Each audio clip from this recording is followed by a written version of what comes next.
Programme Sindh desk में भले कर। अच्छा सुर साहब, जीअं तव्हां चयो त हीउ जेको बयानियो नवाज़ शरीफ़ साहिब जो साम्हूं आयो आहे हिन वक़्तु, उहो साॻियो बयानियो इमरान ख़ान साहिब जो बि आहे, पर हुननि में पॉलिटिकल डिफरेंसिस एतिरा आहिनि ऐं विछो या विथी एॾी घणी आहे जो तव्हांखे लॻे थो त इन बयाने जे हवाले सां सिंसियरली हू हिक ॿिए सां गॾिजी वेहंदा ऐं उन सां खां हमेशह लाइ जान छॾाइण जी कंदा। पॉलिटिकली त फ़ाइदो तॾहिं थींदो मुल्क खे न। ही असल में आहिनि जीअं पाण वटि हूंदो आहे न पहाजूं, जी जी, त ही पाण में ठहंदा त कोन, मतिलबु इहो त हिकिड़ो तय आहे। छो त या त नवाज़ लीग हूंदी या PTI हूंदी, ॿिन्हिनि जो जेको ग्राउंड आहे उहो पंजाब आहे ऐं पंजाब ते जहिड़ो आहे, तंहिंजे करे इहे इन ते त कोन ठहंदा। बाक़ी इहो त इन सॼे बयाने खे छाकाणि जो जीअं मूं ॿुधायो त नवाज़ शरीफ़ खे सेफ एग्ज़िट न पियो मिले त उहो पियो वठणु चाहे, ऐं प्लस इहो त हू इहो पियो चाहे त भई जेकॾहिं सॼी सूरत हाल अहिड़े क़िस्म थिए थी त जेकॾहिं हुकूमत में वेही करे जंहिं ते शहबाज़ शरीफ़ वज़ीर अज़म थियो, उन हवाले सां मास पॉपुलरिटी या पंजाब में थींदड़ जेके चूंडूं आहिनि उहे नथियूं विढ़ी सघजनि, उन जे करे ही मतिलबु त उनजो इहा शइ आई आहे। बाक़ी को सीरियसली उन तरफ़ वञनि त उनजो इम्कान तमामु घटि लॻे थो। ऐं छाकाणि त मां सम्झां थो त जेको इमरान ख़ान साहिबु जनरल बाजवा खे या ॿियनि खे ब्लेम करे थो या उन्हनि जे ख़िलाफ़ु ॻाल्हाए थो, त उहो हक़ीक़त में जेको हुनजो रहियो आहे माज़ी बि, उहो इहो त हू चाहे थो त मुंहिंजी छो न हिमायत कई। ऐं जेकॾहिं मियां नवाज़ शरीफ़ जेकॾहिं ॻाल्हाए थो त हुनजी हिमायत छो कई, हुनजी हिमायत छो कई ऐं तव्हांखे न करणु खपे, मतिलबु हुनजो वरी ॿियो बयानु ऐं ॿई इन ते कोन बीहंदा त जिन खे बि जेको इल्ज़ाम हणनि पिया उन ते कोई तव्हां बाक़ाइदे जांच कराए केस हलायो, इन ते ॿई कोन बीहंदा। तंहिंजे करे मुतालबो बि कोन्हे, तंहिंजे करे इहा हिकिड़ी पासीरी थी वञे। पर इन में हिकिड़ी ॿी अहम शइ आहे, उहा ॾाढी इहा आहे त ख़ुदि नवाज़ लीग जे अंदरि शाहिद खाकान अब्बासी ऐं ॿियनि जी अॻुवाणी में हिकिड़ो सेक्शन जेको आहे सो अलॻि थिए पियो, हू पंहिंजा हिकिड़ो अलॻि फोरम ठाहे पियो। हुन में इम्पॉर्टेंट शइ जेका आहे सा नवाज़ लीग जे अंदरि हिकिड़े क़िस्म जो ॾहारजी, प्लस उनजो जेको नवाज़ शरीफ़ इमरान ख़ान ॿई जेके इस्टेब्लिशमेंट खे उनखे चवनि पिया त हिन जो उन तरफ़ बि आहे, पर साॻे वक़्तु हीअ थो चवे त भई जेके सियासी अॻुवान आहिनि उहे बि जवाबदार आहिनि इन शइ जा। हीअ हिकिड़ो इज़ाफ़ी शइ मतिलबु पॉलिटिक्स में ऐड थिए पई, ऐं उहो ॾिसिजे त विच में कहिड़े पासे वञे थी, इहो ॾाढो हिन जो रोल इन्हनि चूंडनि वारे मौक़े ते ॾाढो अहम थींदो। अच्छा, हाणे ॿी हिकिड़ी जेका ॾाढी इम्पॉर्टेंट ॻाल्हि आहे उहा इहा त मुल्क जी जेका मुआशी सूरत हाल आहे उहा बि ॾाढी ख़राबु आहे। माना इलेक्शन जेकॾहिं भले पंजाब ऐं KP में रुॻो थियनि त बि शायदि मुल्क इहो अफोर्ड ई कोन थो करे सघे जेका सूरत हाल हिन वक़्तु आहे। हेॾी वॾी लेवल ते वञी इलेक्शन्स कराइजनि ऐं वरी जनरल इलेक्शन्स थियनि, वरी उन जे लाइ ख़र्चु अलॻि।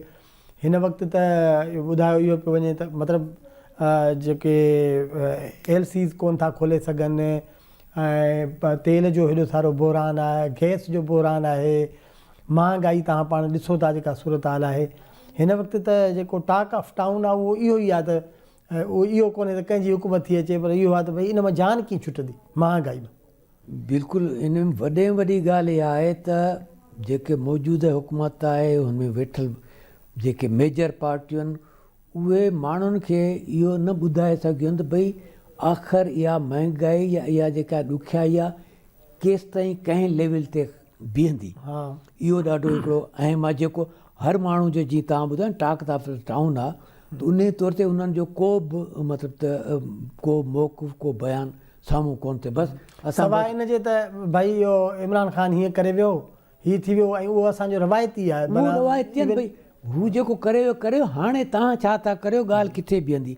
ॾिसो न पाण वटि हिन वक़्तु इंडस्ट्रीज़ बंदि पियूं थियनि न, हीअ जेके आटो इंडस्ट्री उहा बंदि थी वई।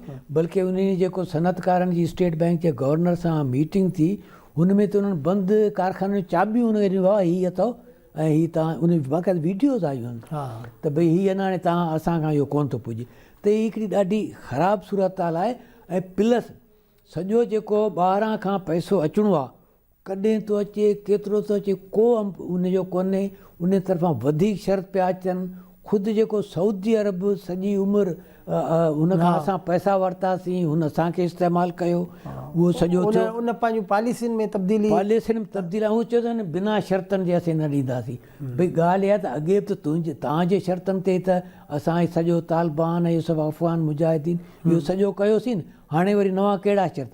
बहरहाल IMF आहे, ॿिया जेके इंटरनेशनल डोनर्स आहिनि उहे, ऐं उन सां गॾु हीअ जेके सऊदी अरब जेको वॾे में वॾो पाकिस्तान जो हामी ऐं डोनर उहो सम्झो वेंदो, उन तरफ़ां इहा शइ अचण खां पोइ अञा वधीक ॾुखियाई जेका आहे सा थी आहे। ऐं जंहिंमें जेकॾहिं सभई असांजा मुल्क जा स्टेक होल्डर गॾिजनि नथा, इन ते कंहिं पासे डिसीजन नथा वठनि त अञा वधीक ॾुखी सूरत हाल थींदी। असां जेका मुआशी सूरत हाल आहे मुल्क जी, उन हवाले सां जेका गुफ़्तगू कयूं पिया, इन में मुआशी माहिर आहिनि AQ खलील साहब असांखे जॉइन कयो आहे टेलीफोन लाइन ते, उन्हनि सां गुफ्तगू कयूं था। अस्सलाम वालेकुम। वालेकुम अस्सलाम। AQ खलील साहब, क्या देख रहे हैं मुल्क में? एक तरफ तो मुआशी अदम इस्तेहकाम, सियासी अदम इस्तेहकाम है और ज़ाहिर है वो कनेक्टेड है, उससे मुआशी अदम इस्तेहकाम की सूरत हाल जो है वो दिन ब दिन ख़राब होती चली जा रही है। लोग परेशान हैं, न घरों में गैस है, बिजली के नर्ख जो है वो बढ़ाने की बातें हो रही है, IMF के शराइत हैं इतने सारे।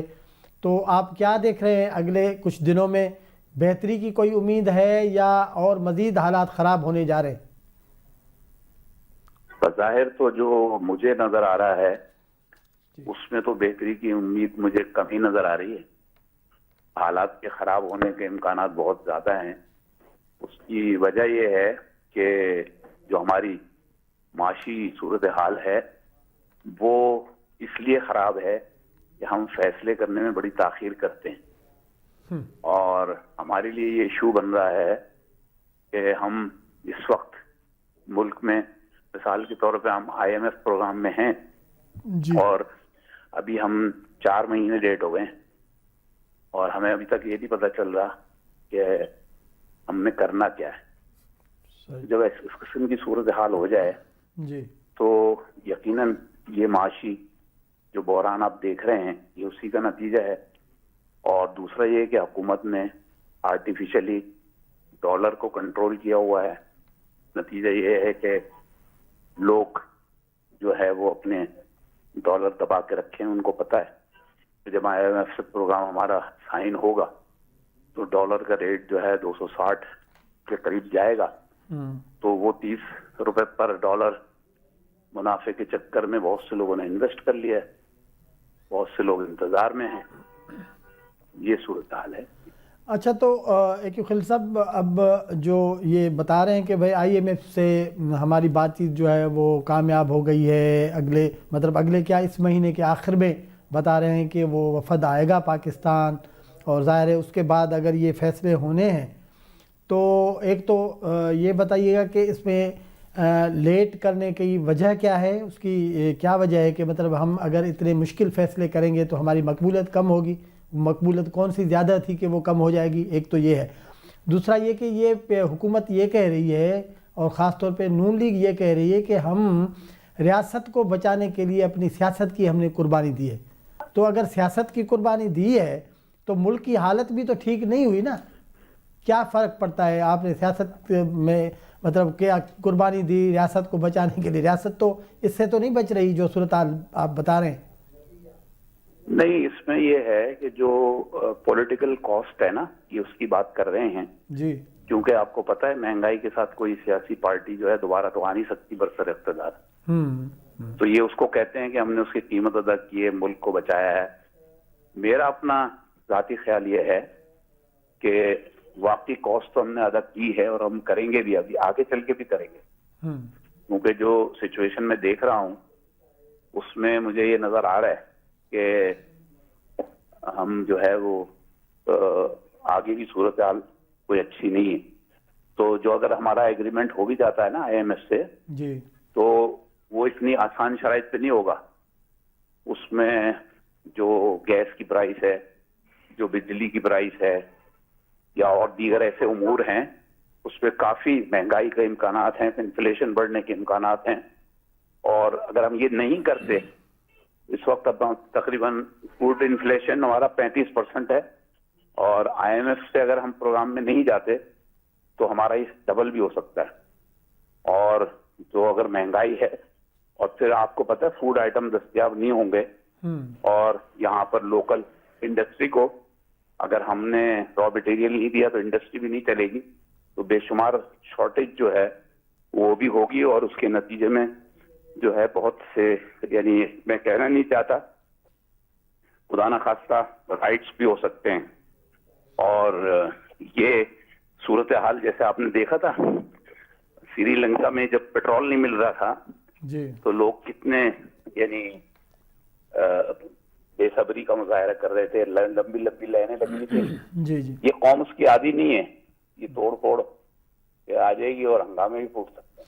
اچھا, آپ یہ سمجھ رہے ہیں کہ اس ایسی صورتحال میں, اور یہ جو اتنی پیچیدہ صورتحال بننے جا رہی ہے, تو جو ملک کی پارٹیاں ہیں, ایک تو پی ڈی ایم ہے, پورا حکومتی اتحاد ہے, اور مخالف جو اپوزیشن ہے اس میں عمران خان صاحب ہے, پی ٹی آئی ہے, آپ کو لگتا ہے کہ یہ اس صورتحال کو, اس کی نزاکت کو سمجھتے ہوئے اس معاشی صورتحال کو ٹھیک کرنے کے لیے ایک ساتھ بیٹھ سکتے ہیں؟ دیکھیں, میں کسی سیاسی جماعت کے اوپر نہ تو کوئی تبصرہ کرنا چاہتا ہوں نہ الزام لگانا چاہتا ہوں, لیکن میں ایک بات یہ کہتا ہوں کہ ہماری سیاسی جماعتیں اگر میثاق معیشت سائن کر دیتی تو ان کی لاکھ جھگڑے ہوتے, لاکھ لڑائی ہوتی, تو وہ ایک ایگریمنٹ سائن ہوا تھا, اس کے اوپر عمل درآمد ہوتا. اس میں یہ ہوتا کہ جی ملک کے حالات, خاص طور پہ جو معیشت ہے, اس کو ہم بغیر کسی سیاسی مقاصد کے ہم اس کو فروغ دیں گے. اب صورتحال یہ ہے کہ ہم پوائنٹ اسکورنگ پہ لگے ہوئے ہیں. عمران خان کا کل ایک بیان آیا تھا کہ اگر ہم IMF کے پروگرام میں گئے تو بہت مہنگائی ہوگی. اچھا, معاشی ماہرین یہ کہتے ہیں اگر IMF کے پروگرام میں آپ نہیں گئے تو بہت مہنگائی ہوگی, اور پی ڈی ایم کہتی ہے کہ اگر ہم معاشی پروگرام کے لیے IMF کے پاس جائیں گے, اور ہم نے ان کے ساتھ رابطہ کر لیا ہے, اسلام آباد میں ڈیلیگیشن بھی آ رہا ہے. 4 مہینے پہلے اسحاق ڈار صاحب فرما رہے تھے کہ IMF اگر کچھ نہیں کرنا چاہتی تو نہ کرے, ہم اس کے بغیر بھی جی لیں گے. اب ایک وزیر خزانہ پاکستان کا اتنی ذمہ دار پوسٹ پہ 4 مہینے پہلے یا 2 مہینے پہلے یہ بیان دے, تو IMF والے کوئی بیوقوف یا آنکھیں بند کر کے تو نہیں بیٹھے, وہ بھی دیکھ رہے ہیں کہ پاکستان کا وزیر خزانہ کیا بات کر رہا ہے. دوسرا یہ کہ IMF یہ سوچ رہی ہے کہ جو آنے والی گورنمنٹ اگر پی ٹی آئی کی ہے تو اس کا تو چیئرمین یہ کہہ رہا ہے کہ IMF کے پروگرام میں جانا نہیں چاہیے, جانے سے مہنگائی ہوگی, تو کل یہ اس کو ایگریمنٹ کو ایکسپٹ بھی کرے گا یا نہیں کرے گا, ہمیں کیا پتا. اور ان کی طرف جب وہ دیکھتے ہیں پی ڈی ایم کی طرف, تو وہ یہ سوچتے ہیں کہ 2 مہینے بعد یا 4 مہینے بعد جب انتخابات ہوں گے, اگر یہ نہیں آئے تو پھر ان کے ایگریمنٹ کو وہ دوسرا کیسے اون کرے گا. وہ خود مخمصے میں اور ٹائم پاس کر رہے ہیں. وہ جون تک میرے حساب سے اس بات کا انتظار کریں گے کہ آپ کا جو ہے وہ کچھ سیٹ اپ ہو جائے, الیکشن کے بارے میں کوئی بات چیت ہو جائے, کیونکہ جولائی میں تو ویسے بھی آئینی مدت ہماری جو ہے وہ مکمل ہو جاتی ہے, تو دسمبر اگست میں ہمیں ویسے بھی انٹرم گورنمنٹ اناؤنس ہو جائے گی وغیرہ وغیرہ. تو وہ تھوڑا سا ڈیلے کر رہے ہیں اس کو. اچھا, وہ اس ڈیلے کا نتیجہ جو ہے وہ ہماری معیشت پہ بہت پڑ رہا ہے, کیونکہ ہمیں ڈالر نہیں مل رہے, ہمارے کاروبار رک گیا, ہماری انڈسٹری رک گئی, ہماری LCs نہیں کھل رہی, ہمارے کنٹینر جس کے اندر 5700 کنٹینر, جس میں پرنسپل آئٹمس بھی ہیں, جس میں ادویات بھی ہیں, جس میں بے شمار را مٹیریل ہے, وہ نہیں ہم چھوڑا پا رہے, کیونکہ پیسے ہمیں آگے جب دیں گے, اسٹیٹ بینک آگے بھیجے گا تو اس کو کلیئر کیا جائے گا نا. اب اس کے علاوہ یہ کہ پھر شپنگ کمپنیوں نے اس کے اوپر جو ڈیٹینشن چارجز لگا دیے ہیں وہ قیامت خیز چارجز ہے, $140 پر کنٹینر پر ڈے. وہ تو بلین آف ڈالرز بن جائیں گے, وہ روپیز میں نہیں جائیں گے, ان کو ڈالر میں کنورٹ کر کے بھیجنا ہے. ادھر آپ کے پاس $2 ارب UAE سے ہاتھ جوڑ کے منگایا ہم نے, ابھی اس کو ایکسٹینڈ کرایا کہ اس کو رول اوور کر دو, اور $2 ارب ہم نے شپنگ کمپنی کو دے دینے. تو اس طرح کی جو قدغنے ہیں. اب ہم LCیاں نہیں کھول پا رہے, ہمیں 4-4.5 ارب روپے چاہیے, وہ نہیں ہے ہمارے پاس. مطلب آپ یہ کہہ رہے ہیں کہ حکومت کو یا اپوزیشن کو, پی ٹی آئی ہو, نون لیگ ہو, ملک کے مفاد میں سوچنا چاہیے, اور یہ غیر سنجیدگی جو ہے یہ چھوڑ کے, اور میں یہ کہتا ہوں کہ ان سب کو جس طریقے سے انہوں نے کئی دفعہ, آپ کو پتہ ہے جب اسٹیٹ بینک کی اس کا خود مختاری کا بل آیا تھا تو چھوٹی موٹی مخالفت اور امینڈمنٹ تو بے شک ہوئی تھی، ہونی بھی چاہیے، کیونکہ جب آرگومنٹ ہوتے ہیں، بحث ہوتی ہے، تو اس کے نتیجے میں تجاویز بھی آتی ہیں، لیکن سب نے اس کو منظور کیا تھا. آپ ریکارڈ اٹھا کے دیکھ لیں.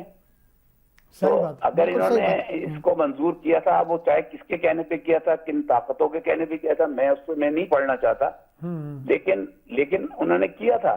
اور جب انہوں نے اس بات کو منظور کیا تھا، اور ایک دفعہ یہ بھی ہوا تھا کہ 26 آرڈیننس یا قوانین جو ہیں ایک رات میں منظور ہو گئے تھے.